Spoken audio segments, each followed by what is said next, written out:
ये जो जीवन मनुष्य का मिलता है इसको मामूली बिल्कुल नहीं समझना चाहिए। एक बार मिला तो ये मत जानिए कि फिर मिलेगा। अभी मिला है तो जीवन सुधार लो, फिर कभी मौका मिलेगा कि नहीं मिलेगा। आगे प्रसंग में राजा बेन की कथा आती है।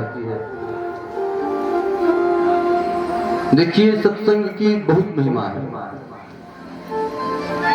आचार्य सुखदेव कहते हैं महाराज ध्रुव के पुत्र हुए उत्कल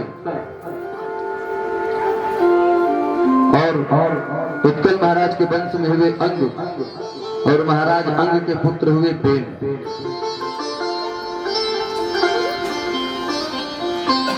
देखिए कभी कभी यदि शास्त्रों का सही अध्ययन नहीं किया जाए तो धर्म कार्य करते हुए भी हमसे गलती हो जाती है और उस गलती का परिणाम हमको भोगना पड़ता है। राजा बेन के कुल में यही गलती एक राजा करता है जिसका नाम प्राचीन बरही है।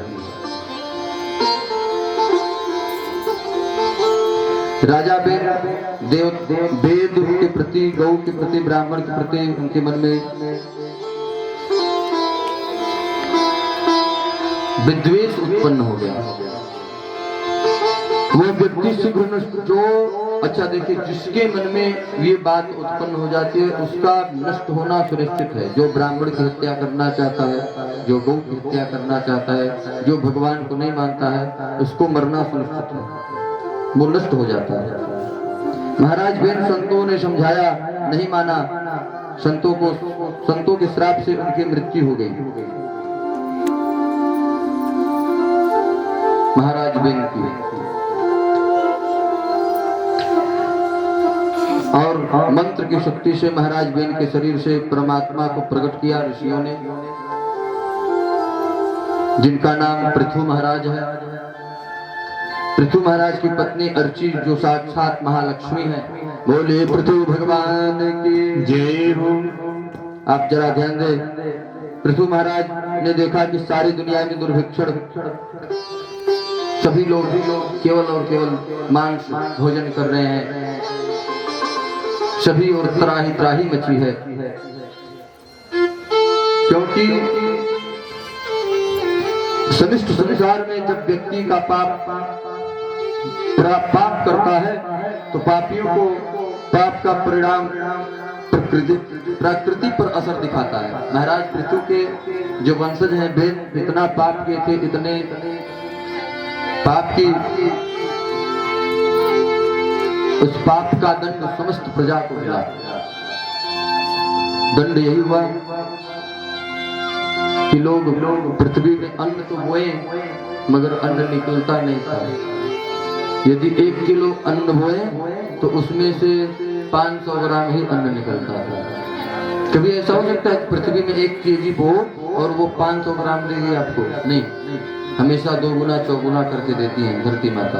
मगर राजा के पाप के प्रभाव से सभी समाज को दंड मिल रहा है। प्रकृति ये दंड दे रही है। हमारे शास्त्र कहते हैं कि गाय को कभी मत मारो। गाय अवध है, वह वंदनीय है, उसका पूजन करना चाहिए। ब्राह्मण को कभी मत मारो, वो पूजनीय है, वो वंदनीय है, उनका पूजा करो।